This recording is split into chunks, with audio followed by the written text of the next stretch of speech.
Awesome. That should have everything you need in there. You bet. We'll see you shortly. Bye-bye. You good? Good. You ready? Ready. Here we go. Just gonna keep muting everybody. Yeah, I know.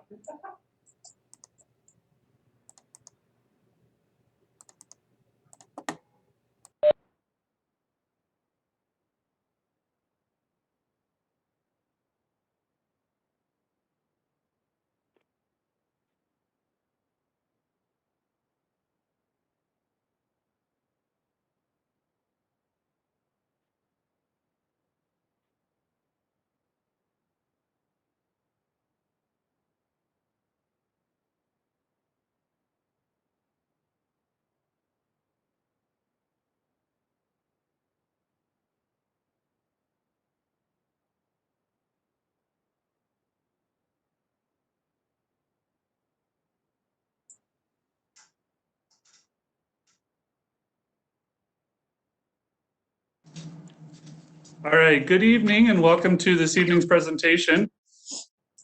Again, just a few reminders for you as we get started. The presentation tonight is on behalf of Residence Life and Culinary Services in partnership with the Bobcat Parent and Family Program. For those of you that were with us in June, we're happy to have you back. For those of you that are joining us for the first time this summer, we welcome you to our presentation this evening. Our hope is that we can give you a little bit of an overview of what life on campus for the residence halls and the dining halls will be like this fall. So our hope is to cover a bunch of information. And then as we get into the presentation, we want to go over a few things for you. So we did get all of the questions that were submitted prior to tonight's webinar, and our hope is to answer as many of those as possible that were kind of consistent. However, we are also, we have a live chat function within the presentation and would basically welcome you to type in any questions there. We'll continue to watch for the questions and answer them at the end of the presentation. And hopefully some of our slides and the information presented to you this evening will answer some of the questions that have been outstanding. We understand there's a lot of focus this evening, and a lot of the questions and a lot of the calls that we're getting on the customer service front are truly on the fall and what it's going to look like. And our hope is to give you a little bit of those answers tonight.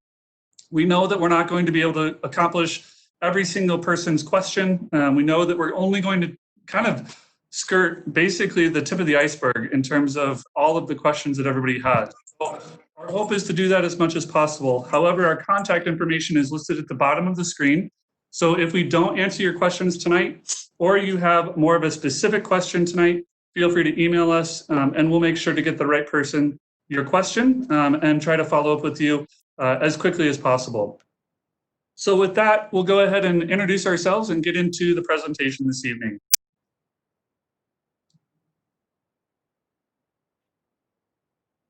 So my name again is James Tobin. I'm an Associate Director for Residence Life. I've been at the university for about 14 years, and I am currently overseeing and managing our front office staff, so all of our administrative processes, our business operations, and applications and assignments. Much of my role is on the back end, kind of getting out all the details taken care of in preparation for move-in date and the residence halls. So part of my role is also to partner with departments on campus, a little bit of liaison for those departments, including the Bobcat Family and Parent Program. So. Hi, everyone. My name is Mike Kasevich, and I'm the Associate Director of Culinary Services. My main role is overseeing the dining halls, the chefs here on campus, and our commissary area, our bakery and salad area. And I'll be about what we have to offer and some of the changes that will be coming up in the fall. So we wanted to talk a little bit to begin with. Some of this is just kind of an overview, making sure that we're all on the same page. So again, our presentation might be a little bit of a repeat. However, we want to make sure that we're there. So move-in for the fall is from Monday, August 10th through Sunday, August 16th. Students will need to sign up for a specific move-in time. We send an email out on June 8th with additional information. We've also been following up via phone with students who have not signed up for a move-in time yet. And so our hope is that everybody has signed up or will sign up for a move-in time. And all of that can be accessed through the Residence Life website. So if you haven't gotten that link or don't know where it is, just head to the Res Life website and the fall move-in information is there.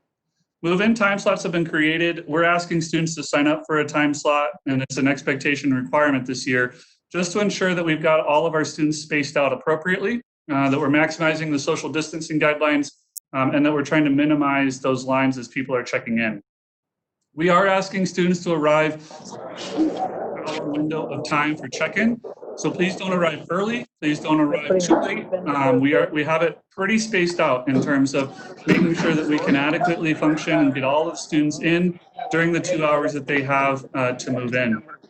We are asking all students to bring either a CAT card if they're a returning student, or a government issued ID, high school ID, or some other official photo ID with them for check-in.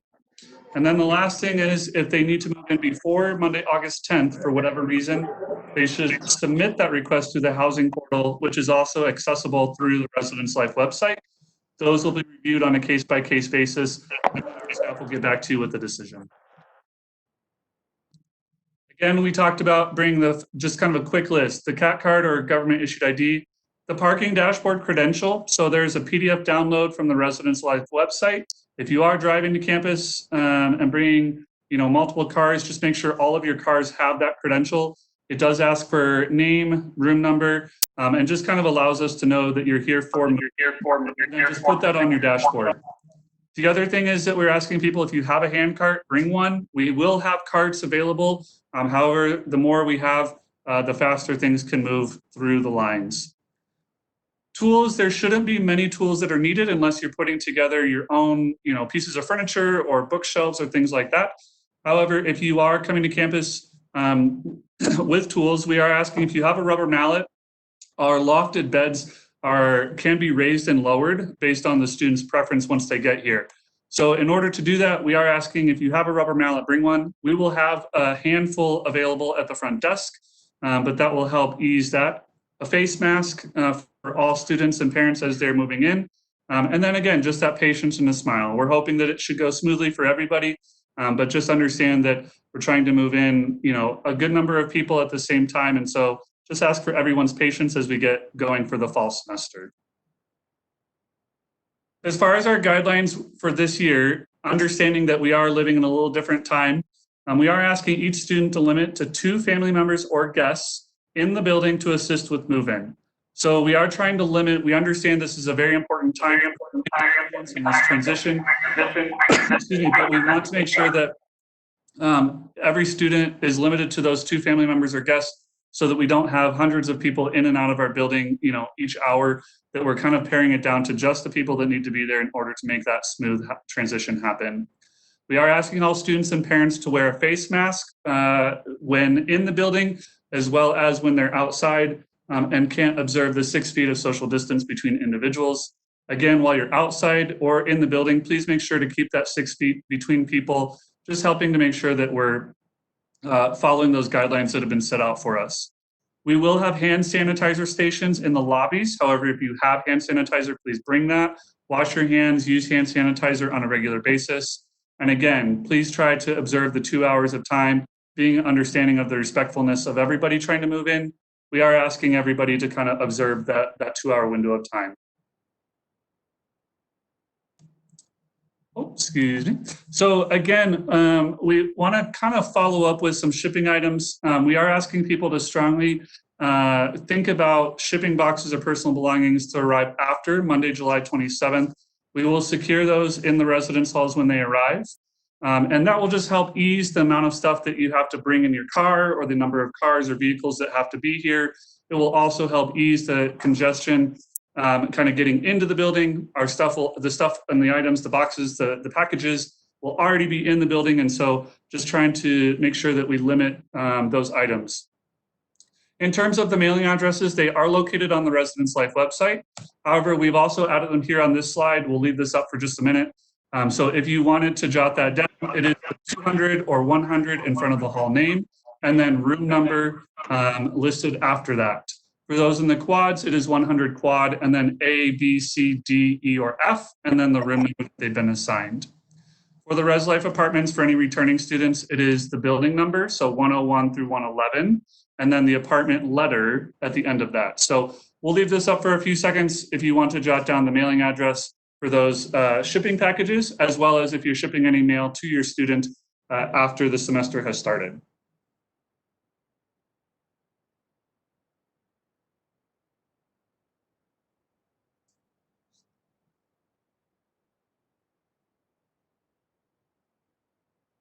So we wanted to talk, this is some information we wanted to add this time. We wanted to talk a little bit about what to expect for the fall.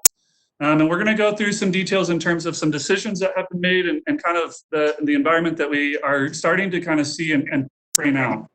So we will have disinfectant spray bottles in all public areas.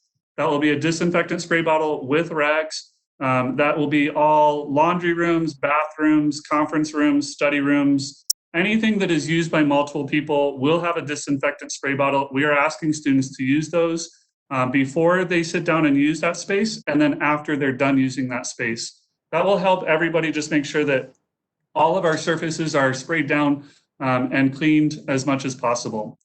All students, staff, faculty, and basically MSU employees will get a Clean Cat kit for all students. That will have in it some rags as well as a spray bottle with disinfectant solution in it.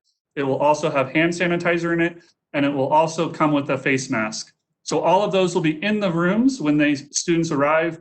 Each student is given one kit, and then there will be refill stations for the disinfectant spray and the hand sanitizer throughout campus. Again, those sanitizing stations will be in the residence halls, academic buildings, community buildings on campus. So if students are walking to and from classes, they can do that.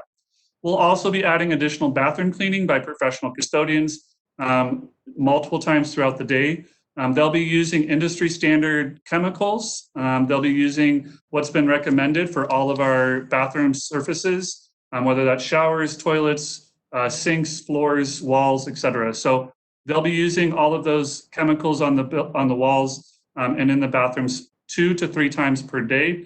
And then we are also just recently made the decision that right now, in an effort to make sure that we are limiting and maintaining the congregate space to ensure that we are not advocating or promoting large groups, we will start the year with weight rooms, movie rooms, and lounges being locked and closed. And so in that effort, we'll continue to evaluate that as we move forward. However, to get us started at the beginning of the year, we are asking students' understanding as we manage through the current situation. In terms of students who won't be able to use the weight rooms in the residence halls, the rec center on campus will be open and available. So students will be able to use the campus rec center.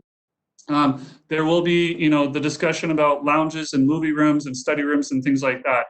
So while we understand that it's going to look a little different, this is in an effort to do our very best at maintaining social distancing and not promoting groups of students coming together that may violate that 6 feet of physical distance. We are also looking at our front desk area, and so we are limiting what can be checked out at the front desk. So we are limiting it to cleaning supplies and tools at the time being from our front desk. No sports equipment, recreation equipment, or kitchen equipment to cook at the kitchens in the halls will be checked out from the residence hall front desk. Our kitchens will be evaluated. We're still kind of discussing the plan for that, but our kitchens will also be evaluated in terms of whether those will be able for students to use. We'll talk about dining in the culinary services area in a minute, but wanted to kind of lay this out in terms of where we're at right now. One of the big questions that we've received is our guest and visitation policy. And we wanted to talk about it tonight. We wanted to let students know. We will continue to evaluate the guest and visitation policy in order to promote a healthy and positive community.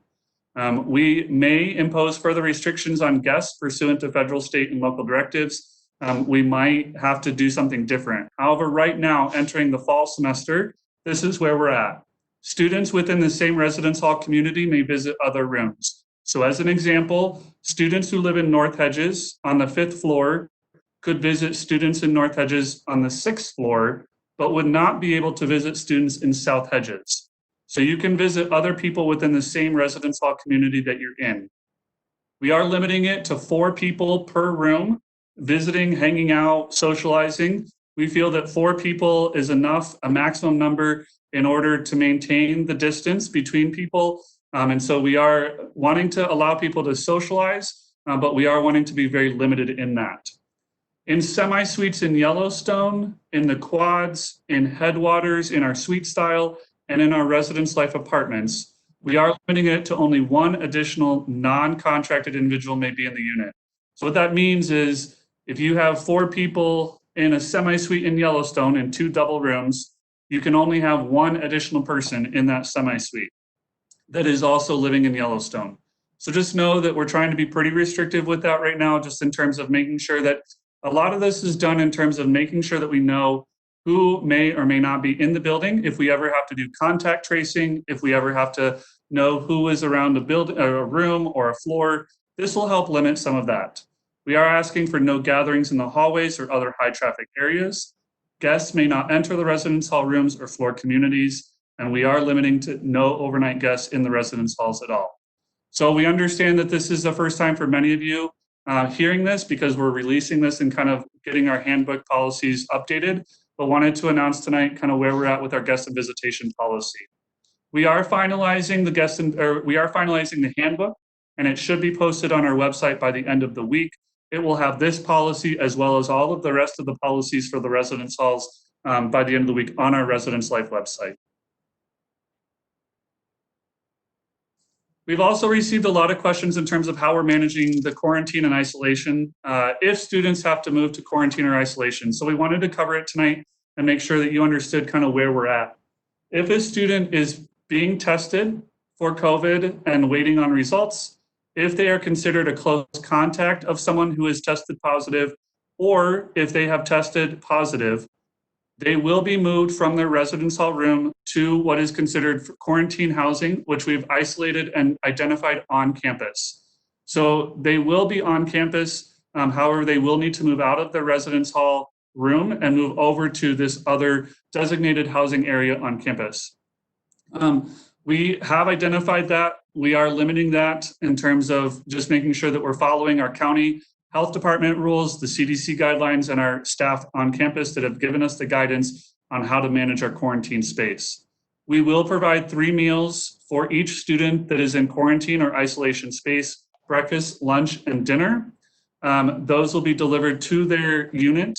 I would also tell you that we are asking, once the student goes into quarantine or isolation, we are asking students not to leave those units until they are cleared by a health professional or the county health department.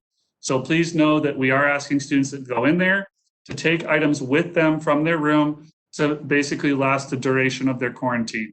We are working with multiple other departments on campus, whether that's the Dean of Students Office, counseling, academics, university health partners. We're working with multiple departments on campus in order to manage students being put into quarantine or isolation. And we're in close consultation, like I said, with the Gallatin County Health Department and university health partners on how to manage that.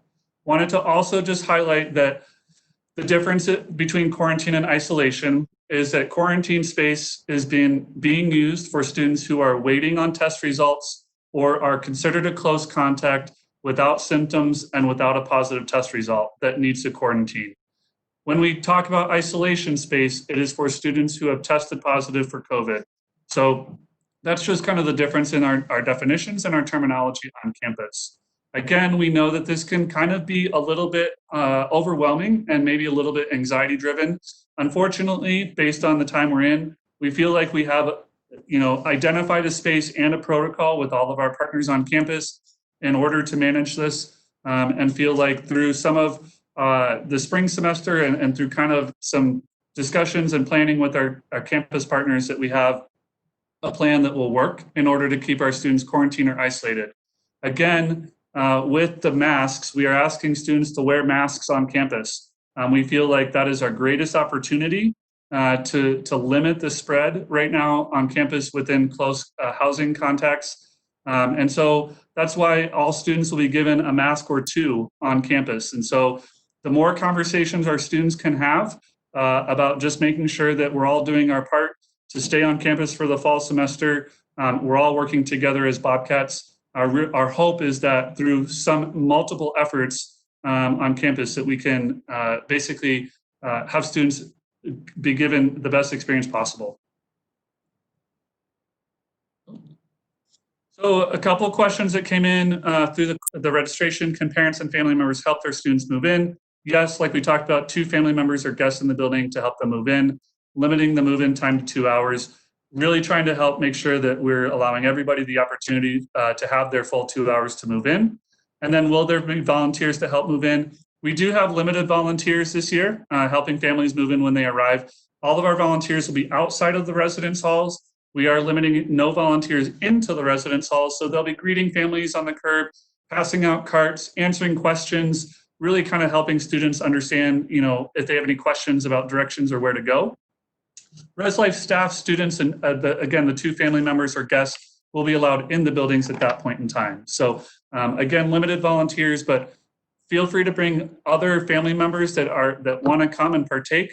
But again, limited to 2, so they can stay outside with personal items or stay with other friends outside of the residence halls at that point in time. We'll briefly go through this.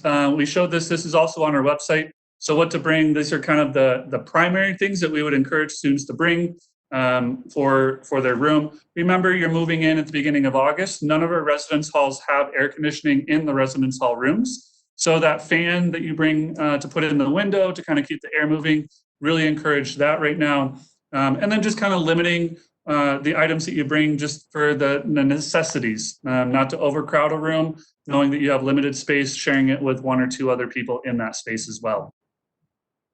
We also wanted to share with you what not to bring. And so since June, there has been 1 addition. So we've added air fryers to the not allowed list for the residence halls. And so we've provided the list there in terms of what isn't allowed. And then also on the left-hand side, we've provided a list of what is in the room when you arrive. So feel free to take that list. And if you have specific questions about an item that you want to bring that's not listed here, feel free to give us a call. We are renting micro fridges. Our priority date is Saturday, July 18th. And so if you are interested in ordering, there will be a link at the bottom of the page there. It's also linked on the Residence Life website. So if you do have a want or need for a micro fridge, it is a microwave with a refrigerator and freezer combo. It basically will help you limit the amount of stuff that you have to bring. We put it in the rooms, we service it, and then we take it out of the room at the end of the semester, end of the year. So it really provides a great service. So you don't have to buy one, you don't have to worry about it, you don't have to have it shipped. They are $200 for the entire academic year. Again, that's a rental fee, and we take care of all the issues that come up with it, the installation, and the removal at the end of the year. Will there be break housing between the fall and spring semester? We are offering limited housing for students who absolutely need to stay on campus during break. It will be through an application process that will be available later in the fall semester. We will communicate out to students and families that application process, but students will need to outline for us their need to stay on campus. And so just note, look forward to an email later this fall with more information. At this point in time, I'm going to turn it over to Mike Kasevich, and he's going to basically go through some culinary services information. Hi, everyone. As James said, my name is Mike Kasevich, Associate Director for Culinary Services. And I'm going to kind of go through some slides real quick. If you've been here before for an MSU Friday, you may have seen these before, and you may have met me before. So I'll kind of go through these first 3 slides pretty quick, just because I know we want to get to some of the changes and what's going on in the fall. First of all, I'll say that the dining halls will be open starting August 10th, as the Monday that is the first day of move-in, just for your information. And as you know, we have the dining halls are self-operated, cook to order. What does that mean? All of our dining halls, retail, catering, concessions, we have a bakery, commissary, as you can see. So those mean that we are our own self-operated organization. We're not like a Marriott or an Aramark or anything like that. We do everything cook to order. If you've seen the dining halls before, you know that we do cook to order. Nothing is made that sits in a thermal all day, and so it's a lot fresher and served a lot faster that way. We do our own breads, desserts, salads that are made in-house that we serve on our salad bars also. Accommodating dietary needs and preferences, we can do that very well. And I will say we have Tara Jones is our registered dietitian. Again, Tara Jones is her name. She's currently on maternity leave, but she is answering emails and she will answer questions if you have any dietary concerns or any accommodations that you might need. So please reach out to her if you need anything. For those dietary, just kind of talking a little bit about that. When you come into the dining halls, at each concept where each option is served, we have line cards that will be there that will tell you the name of the dish, and we will have the top allergens called out on that card. If you need more information, there are iPads located at each concept, which then you can tap on whichever item is out there, and that will give you ingredients, sub-ingredients, and allergens and all that, and kind of go into a little bit more detail for information, just in case you need something like that. One of the big things we are very proud of is our Farm to Campus initiative. We are currently up to 25%, as you can see, of ingredients that are locally sourced. We work with the Steer a Year program here on campus through the Ag Department to purchase steer, which we've done 30 last year for the last couple of years. We'll be doing another 30 this year. And of course, we worked with 4-H. We go to the fairs, we're buying pigs, goats. Even with what's all going on, we're still online. Joining the fairs and still buying pigs and goats this year also, so we're still keeping that alive. We have some good partners here, Wilcoxon's Ice Cream, which is in Livingston, Bausch Potatoes in Whitehall, and then Root Cellar. Root Cellar is our co-op that we work with that is right here in Belgrade, and she works with all the local farmers, gets all our produce in, cleans it, cuts it, bags it, and then brings it up to the dining halls or concessions or anywhere where we need it. And all the things, pretty much a lot of the vegetables that you would see on our salad bar or Mongolian are local, which we're very proud of. We've also gotten into the beehive business. We have beehives going out at our farm on the other side of 19th. So we're expanding that local. So we are still going strong with all of our local initiatives as much as possible. So dining halls, real quickly, we have 2 dining halls, Miller Dining, which opened in 2015, being remodeled, and then Rendezvous opened in 2018, brand new. Both places are award-winning, as you can see, nationally recognized. They were awarded the facility for best new facility by their peers across the country. Both will be open during this, or going into the fall, excuse me. They will be open 7 a.m. to 8:30 p.m. Monday through Friday, and 7 to 7 Saturday and Sunday. So a little something different. They used to be 7 to 7. We used to do a late night, but we're expanding the hours in both places to 8:30. Well, expanding the hours in Rendezvous to 8:30. And we're not going to do late night right now going into the fall, and I'll explain a little bit of that when we get to that. And then concept style dining. We have Mongolian Grill in Miller. We have rotisseries in both places. Full coffee and espresso concepts in both dining halls. Pizza, Woodstone pizza ovens, salad bars, of course, pasta station. There's an action station in Rendezvous for pasta. We have walks, we have smoothies, and we have our De La Mesa where we have hand-pressed tortillas every day. So we have a variety of concepts in both places. So always be able to find something to eat. Moving on to meal plans real quick. It's pretty simple, pretty self-explanatory. You have a 5-day, which is unlimited Monday through Friday, and either the bronze or the copper. One comes with 150 with cash and one without. Same 7-day, same unlimited access, silver or gold. And again, one has 150 on there and one does not. So that's kind of a quick, I know that was kind of a quick synopsis. I kind of want to get to the changes. I see some questions coming in and hopefully I'll be able to answer those as we go forward. So here are some of the changes, and there are more than we could put on all the slides, so I'm going to kind of read through them. But as you can see, the first one, we are requiring masks in the dining hall. When you come in or walking around, you'll need to wear a mask, but obviously when you sit down and you're eating, you can remove your mask. When you get back up again and leave, the mask will be required to be put back on. We are reducing capacity for social distancing. So we are at 75% capacity for each dining hall. So Miller is going from 720 to 540 seats. Rendezvous is going from 802 to 602. So what we're doing to help with that also is we are adding some outside seating for each dining hall. We're adding picnic tables and different seating on the outside so that we can help mitigate some of those losses that we'll see in seating. We are doing a controlled entry. So we'll have sensors at each entrance that will give real-time occupancy levels. So students will be able to see when they come into Miller, there'll be a TV screen that will show this building is at 80%, 90% capacity, or they will be able to go online and click on a link that will show real-time occupancy for both Rendezvous and Miller, which again will show occupancy rates 80%, 90%, and it will be real-time. We have one there that shows people coming and going, and so we'll be able to track that, which would help students make a decision on which dining hall they want to go to if they're kind of in a hurry for that. Meal times, we did decide that we are going with 30-minute meal times or less inside the dining halls, and we're going to strongly encourage that. So there have been some questions of how that's going to look. Well, we're not going to have stopwatches and monitoring every student that comes in the door. Basically, we're trying to go on the honor system of, we understand you could be in line or it could take you a little time to get your food, and by the time you sit down, it's not a strict 30 minutes. What we're trying to encourage is that when you are in, when you get your food, when you are done eating, that you get up and leave, because we will have people waiting to get in, waiting to sit down. So it's more on the back end that we're asking, once you're done eating, that people aren't hanging around and studying or talking or socializing at that point.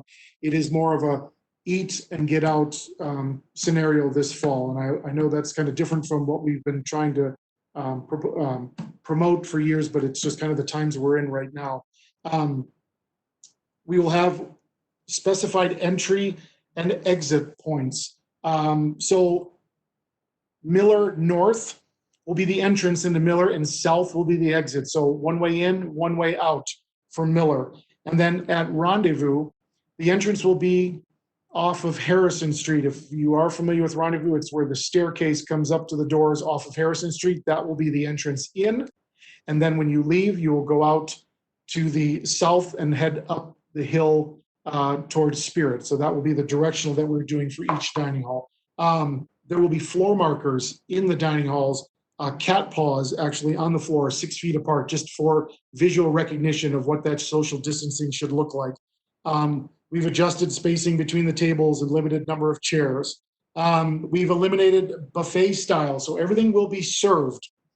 We will be serving all the food, all plates, silverware, napkins, condiments will be served by our staff. So you'll see a change, definitely a big change with that.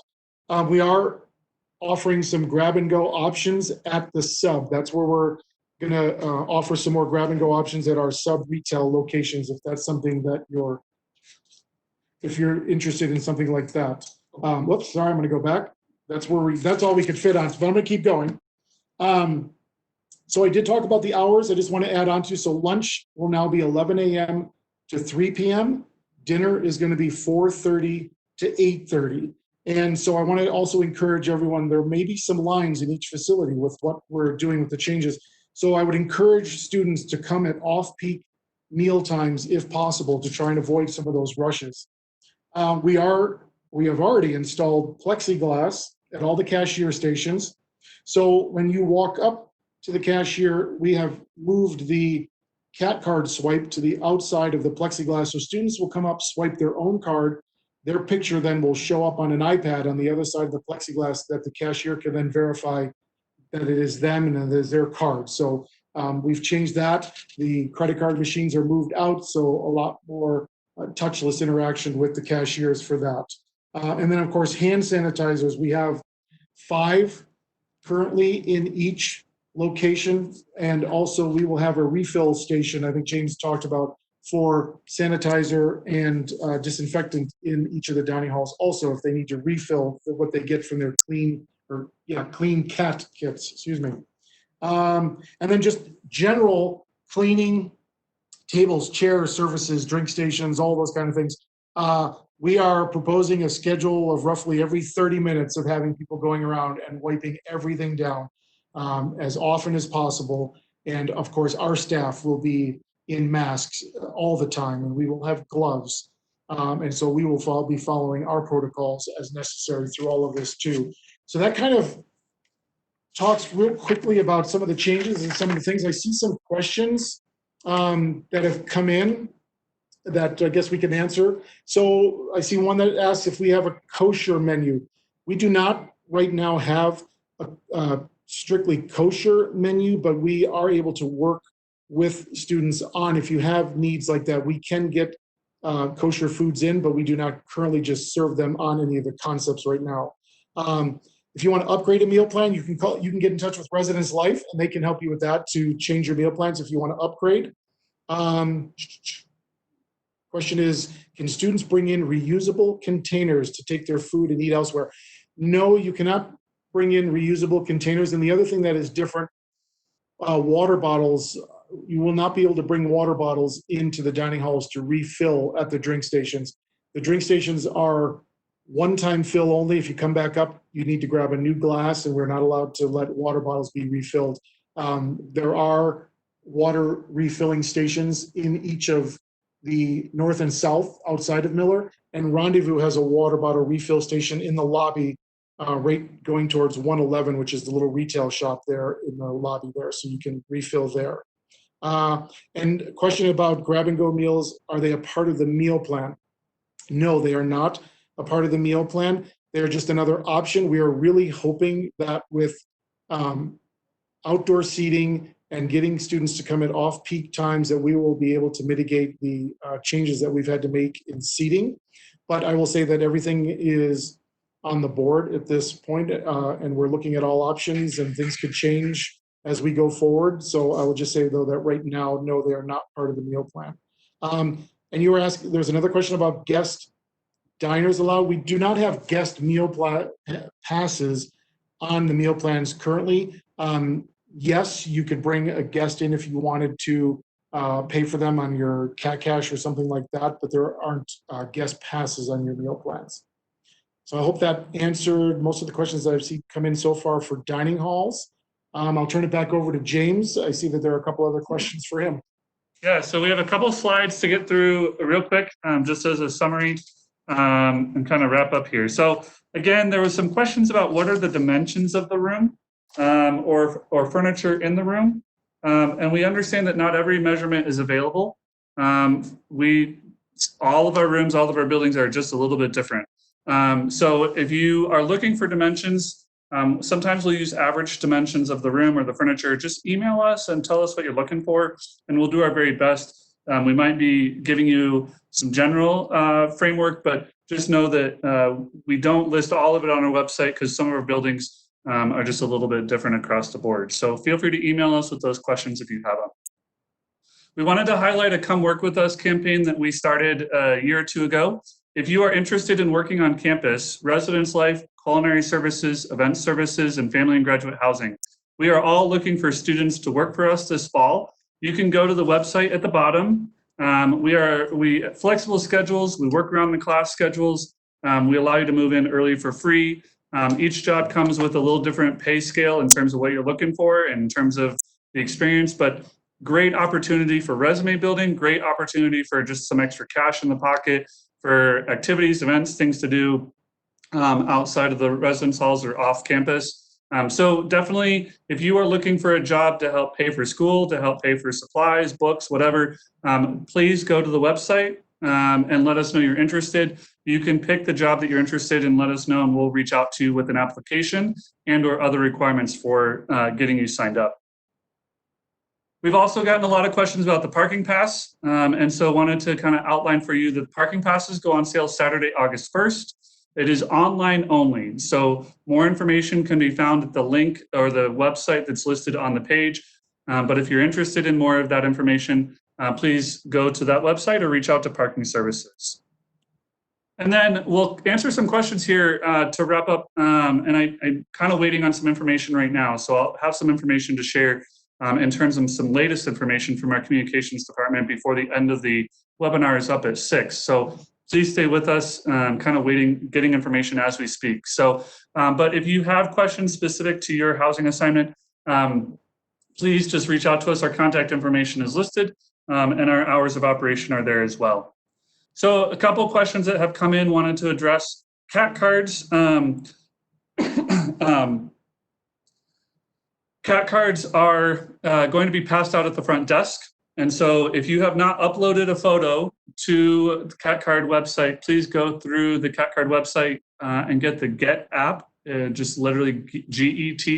It's called GET, and you can upload a photo. We'll pre-print your CAT card for you and have it waiting for you at the front desk. So please do that prior to your arrival. All of the qualifications are listed on the website or the app in terms of what we require, and then bring a photo ID, government issued photo ID, and we can give you your CAT card. As far as moving goes, will ship packages be in the student's room upon arrival or in a general dorm area? They will be in a general area. If we have the staff to put them in the rooms, we'll do that. But right now, we'll probably just have them all in a centralized location. And then we are asking that they are shipped just to limit the number of people that are in the building. So please ship items. If you can't ship items, that's fine. We understand not everybody can ship boxes and items ahead of time. So please just bring them with you. But those of you that can or are ordering online and want to ship it directly to the hall, feel free to do that. There were some questions in terms of, will there be access to testing for symptomatic and asymptomatic students? Right now, the testing on campus through the University Health Partners is for those students who are symptomatic. If that should change, if there is additional testing available, that will be communicated from the university. But right now, we are testing through University Health Partners those that are symptomatic. They need to go to University Health Partners to get seen by a health professional. So there are licensed medical doctors on campus as part of the MSU staff, and they are part of University Health Partners. Their office, their basic doctor's office is located on the east side of the Strand Union building, and students can go there. Obviously, they're asking people to call if possible, but they will do the testing there and see students there if they have any symptoms or have any questions. So I wanted to just address one thing, and this is kind of what I've been waiting on. For those of you who live in the state of Montana, or those of you who have been following the news, you may have heard that late this afternoon, the Governor Bullock issued a state mandate for counties that have 4 or more active cases. We are asking that you are required to wear a mask. So we wanted to get some information. We just recently, like literally as I was talking, got the direction from our university communications department, and wanted to just kind of let you know where we are. So basically what I have gotten from them is that ultimately masks are going to be required on campus, and the university will communicate all that goes along with that once it is finalized. We are working on the parameters of that, what that looks like, and so we're working again as quickly as possible to put those details into place. As soon as that is decided, as soon as that information is ready to go, there will be an email that is sent out to students letting them know what that looks like. So please know that if you have masks at home, if you need to order them, if you need to make them, please bring them with you. Ultimately, they will be required on campus. What that looks like in terms of where and when and all the rest of it, we will communicate that out to students as soon as all of those details have been figured out. So there's just a few details that need to be discussed and ironed out. So please just know that. And if you have any questions, let us know. Otherwise, I think that covers a lot of the questions in terms of where we're at right now.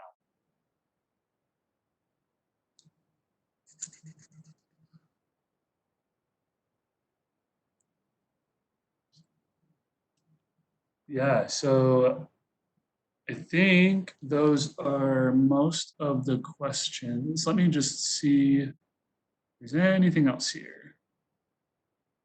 So there were a couple other questions that came in. One, how do you obtain a bike pass? And so we wanted to talk a little bit about that. That can be, there isn't necessarily a bike pass. There is bike registration, and bike registration is handled through University Police Department or Parking Services. And so I would say right now that if you have questions, feel free to contact University Police or Parking Services with that information, but you can get that registration when you get here.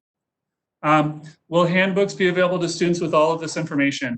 Great question. What I would say is that we are posting this on our websites as much as possible. Again, times are changing rapidly, and we're trying to also get things ready to go for the fall. So trying to make some decisions. All of your questions are really valuable in terms of helping us prepare and make sure that we haven't forgotten anything. And so what I would say is please just make sure to check in on our website. Like I said, our handbook will be updated by the end of the week. It will be posted online. And basically feel free to email or call our office and we could help direct any individual questions. In terms of the triple rooms, there was a question in terms of highlight triple rooms. Right now, we feel that we are able to adequately provide a triple room with social distancing in mind, keeping students 6 feet apart within the room. And so if students want to change their room assignment, that they are currently assigned to a triple room and want to change that, please contact our office and we will work with you on that. But right now we are not forcing any moves. We are not kind of mandating that students move out of a triple room. So if that changes, we'll communicate, or if you have concerns, please contact our office and we'll be happy to help. But with that, I guess if there's maybe one more question here coming in, and then we'll get to, we'll wrap it up and thank you for your attendance tonight. So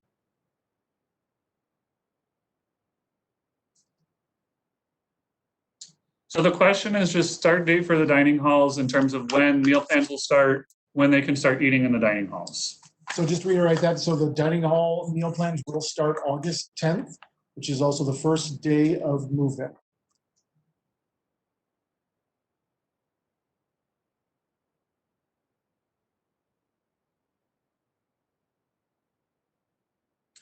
And then we have one other question in terms of students working on residency and how it'll impact with COVID. I would say all of that information in terms of residency goes through the registrar's office. So please contact the registrar's office in terms of what is required, what's not, what counts as residency and what doesn't. They would be able to answer your questions and kind of provide that in terms of what the requirements are, whether you qualify for trying to gain residency or not. I know there's an application process through their office to do that, and would direct all questions to their office. If you need that specific information, please feel free to reach out to us and we can kind of direct you with a phone number or an email address. But with that, and knowing that we kind of have, I think, answered most of the questions tonight, I know that there are probably some specific questions for you that you have. We're going to wrap up tonight. However, feel free to reach out to our office. The email address is listed, the phone number is listed. And we'd be happy to help. We'll be in the office tomorrow and Friday, and we'll be sending out information as readily as possible. And again, we thank you very much for your time tonight in attendance. And if there's anything we can do, please don't hesitate to reach out to us as we get down to the last few weeks of getting set up and ready for the fall semester. So again, thank you very much. Thanks, everyone. See you in a few weeks.